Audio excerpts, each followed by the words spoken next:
going to try and doorstop the new Minister of Sports, Arts and Culture, Zizi Kodwa, who has now been sworn in.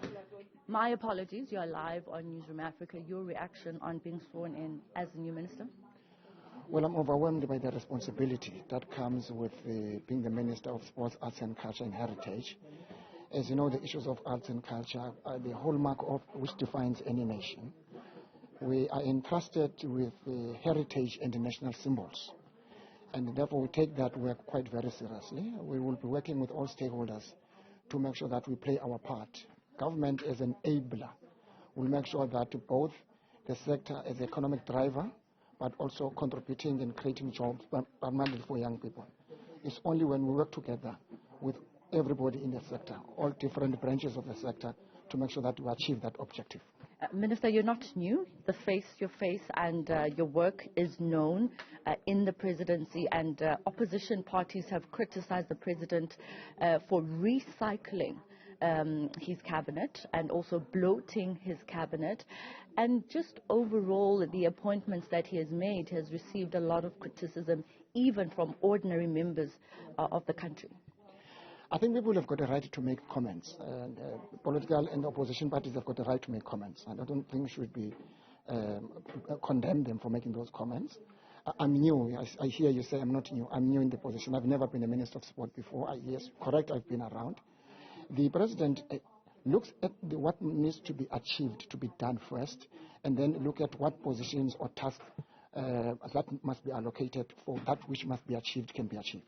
So it's not like you will decide that I will have 20 ministers.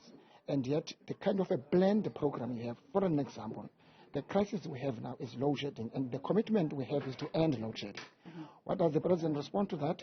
He appoints somebody designated to deal with that issue, the Minister of Electricity, who's aligned with the period of National Disaster Act. It's not a permanent, it's an intervention. Should we be able to deal with load shedding in a shortest period? That minister will be irrelevant when we no longer have load shedding. There's clear mandate and load shedding. So I'm just saying, what defines sometimes the positions is a plan and the task and the objective that must be achieved in a particular time. Lastly, before I let you go, what are you going to do differently? You probably got the call before everyone else knew that you would be appointed as the minister in this portfolio. When you look at South Africa, sports, arts and culture, how do you see it progressing? When the President addressed it at 8:30, I got a call at 29 minutes past 8.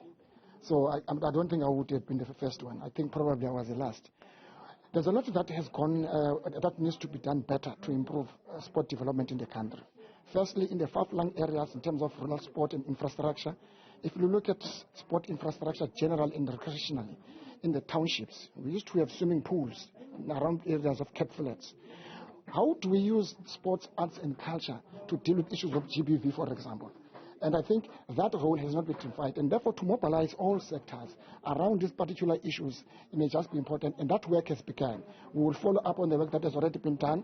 But we think sports and culture, as heritage, has got a role to play in dealing with some of the, if you like, the maladies in society. One of the maladies is the issue about the GBV. And we have a role to play. That starts with school sport at a young age to make sure that we develop them. At the end, I'm sure we would be able to go a long way to make a contribution to a safer society. All right. Thank you so much for your time.